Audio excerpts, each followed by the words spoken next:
There is a very common phenomenon called displaced anger that causes a lot of pain and unhappiness in our relationships, and most people aren't even aware that it exists. And in this video, I'm going to talk about what the heck displaced anger is, how to recognize it when someone's doing it to us, and how to recognize when we're doing it to someone else. And then we're going to talk about how to deal with it both in ourselves and in other people so we can have much happier and healthier relationships in our life. Hi, my name is Stefan Gonick, and I am an expert EFT practitioner and founder of the Soulmate Attraction Academy at singletosoulmate.me and EFTalive.com. So, what is displaced anger? Well, it's easier to talk about if we talk about ourselves doing displaced anger before we talk about somebody else doing it to us. So let's say, I'll talk about myself. Let's say there was somebody who did something that made me feel really angry. It might have been a parent when I was growing up, it might be my boss, or somebody else who did something that made me really angry, but for a variety of reasons, there was no way that I could express my anger to them when they did it or ever since, right? Which would leave me sitting on a lot of anger towards that person. Then, person B comes along and does something that even just slightly reminds me of what person A did. And I mean like slightly. And then what will happen is that I will overreact, fueled by all the anger that I have at person A. Right? And then I'll get really angry at person B in a way that they didn't deserve. What they did was not worthy of all that anger coming from me. Because the anger is really not about that person, it's really about the original person, person A. Okay, so this is what's called displaced anger, because we are displacing our anger at person A onto person B. And so we might be doing this to the people closest to us in our lives. We can do it to our romantic partner, we can be doing it to our children, we can be doing it to relatives, things like that. And not even realizing we're doing it. Though sometimes we may feel guilty afterwards. This is the first clue that we're doing, is we may feel kind of guilty afterwards as we walk away going, hey, you know, that person didn't really deserve such a big, anger response from me like I did. They didn't deserve to be yelled at like that. Right? So that's one way you can start to recognize it in yourself. Now, if somebody is doing it to you, it's kind of similar, right? So if somebody has displaced anger they're doing to you, they're going to be overreacting to something you did. So it's going to be like really upsetting and confusing. It's like, wow, where is this all coming from? What I did wasn't deserving of such a big angry response. So that's the first clue that displaced anger could be going on with that other person. I mean, it's possible they're just super stressed out by a really tough day. But if it happens more than once, it's very likely to be this thing called displaced anger. So then the question is, how do we deal with this? Well, again, let's talk about ourselves first. You see, there's two big problems with displaced anger.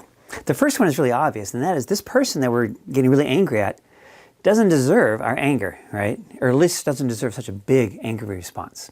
So it's hurting people that are close to us. The other thing is that it's not actually helping resolve our anger at all. Right? So the source of the anger is the feelings of anger we have towards person A, not person B. The way we resolve our anger is to express our anger to the person we're actually angry at. We can express our anger to other people and for hours and hours yelling and screaming, and it won't touch the anger we have towards the original person because we're not expressing it towards that person. Right? So it doesn't help to start getting rid of this big backlog of anger that we have at person A, because expressing it at somebody else doesn't clear that out at all. So the solution is we need to express our anger towards person A. Now notice I said towards person A, not to person A. Because usually we're not going to want to go up to the original person and start yelling at them and venting all of our anger. Right? It may not be appropriate, there may be lots of reasons why it doesn't work. But what we can do that works really well is we can imagine that person A is standing in front of us. And then while we're tapping, start expressing our anger about what they did to person A. And we just keep doing it until we're done. Now, you can just feel the anger and tap on the anger in the more traditional EFT way.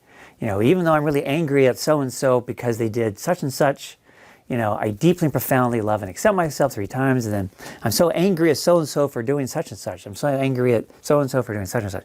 And just keep doing that. You can do it that way. What I find tends to be even more effective, though, is to let yourself actually vent, your anger outwardly, where you would like yell and cuss and swear and all that kind of stuff while tapping, and because it will get it out a lot faster.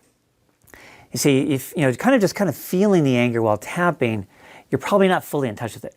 But if you're like really venting it towards the person, so you want to do this in a private place, it could be in your car, so it's a nice private place to do it, or at home, or you just give yourself permission to just yell it all out. I'm so angry at you for doing the thing that you did, or whatever it was, and I'm so pissed at, while you're tapping. That will get it all out the quickest and most thoroughly. And just keep going and going and going until you're done. And you think about what they did, and you go, yeah, I don't feel angry anymore. I might still have some other feelings. I might feel sad. I might feel hurt, things like that. But the anger is gone, right? Now, if I want, I might want to tap on all those remaining feelings. But in terms of addressing displaced anger, the solution is very straightforward: to clear out all the anger we have at person A so that it doesn't spill over or it doesn't get displaced onto other people in our lives, right? Because we don't want them to suffer. Particularly our romantic partners and our children, things like that. That's really an unhappy thing. Now, the only challenge with all this is sometimes it can be hard to identify who person A is, right? Because lots of times person A is somebody from our childhood growing up, often a parent. And it may not be obvious to us that we're having a lot of anger about that. Because lots of times we don't respond, or at least we don't think that we're responding with anger when a parent does this a painful thing to us over and over again. But whenever we experience something that feels really unfair to us or unjust, our natural response is anger. However, that anger can have a lot of other emotions kind of layered on top of it. So we could be feeling angry, but also scared and hurt and shame and intimidation and all these other feelings. And there could be so many feelings layered on top of the anger that we don't even recognize that the anger is there. And then so it may be a little bit hard to identify that that's the person I'm actually angry at. Right? Now, one of the ways you can get clear is the following. Let's say you notice that in a certain situation, you get triggered into expressing anger over and over again, right? So we recognize, oh, there's a pattern here. When you notice the pattern, start to think about what the situation is that triggers you, and then ask yourself, what does this remind me of from childhood, right? Where did I experience that same situation when I was a child, and with whom, right? Who was I experiencing that situation with? So it could be, a father, it could be a mother, it could be a sibling, it could be a grandparent, it could be a teacher. There can be a lot of different sources, of people that could be doing this. But you're likely to find it there. Now there may be, but it could also be people currently in your life, like a boss, an angry boss who yells a lot and easily. That's a really easy source. You recognize that person, that's coming up a lot in your work life, and lots of times we can't yell back at our boss, right? So we have to sit on all this anger, and then we're just sitting on it. And then we go home, and then we go, and we blow up at our spouse or our kid, right? And remember, I can blow up for hours at my loved one. It's not going to touch my anger that I have with my boss. So this can be a really great solution to clear all that out so our loved ones around us stop suffering. All right, so that's if we're the ones doing it. Now, how do we deal with it when we recognize that somebody's doing it to us, right? It's easy to recognize, like I said before, if their reaction seems to be very overblown, right? It's like, whoa, where's this coming from? What I did wasn't so big at all. So now it's going to really depend on who this person is in your life as to what you can do about it. If it's your partner or a close friend or just a friend, somebody that you're in, a give and take relationship with, then you can just start to broach the subject. When you got angry at me around such and such, you're going to want to wait till they cool off before you bring it up, but they cool off and you come back and say, remember, I did this and then you got really angry at me. It felt like how angry you got at me was more than what I did deserved. Does that feel like that to you too? And the person's likely to go, yeah, I actually feel kind of guilty about that. Okay, so that's good, right? And you say, well, there's this thing called displaced anger. You can kind of talk about it. You can even send them to this video, right? They can say, would you be willing to watch this video with me? And then they can identify who they're really angry at. They can do this very straightforward process of getting out their anger at that person. And then, everything's better. Now, if it's somebody else, like your boss, or somebody you don't have any kind of ongoing relationship with, you can't really talk to them about it. So the best thing you can do there really is, well, a few things. One, you can kind of comfort yourself going, this person yelling at me and stuff, that's not about me. That's about them. It's probably some kind of displaced anger thing for them, and it's not about me. Now with EFT, of course, we can tap on our reaction, because it feels unfair. And in fact, it might not just make us feel scared and hurt, but we might now feel anger towards the person who's doing displaced anger on us, right?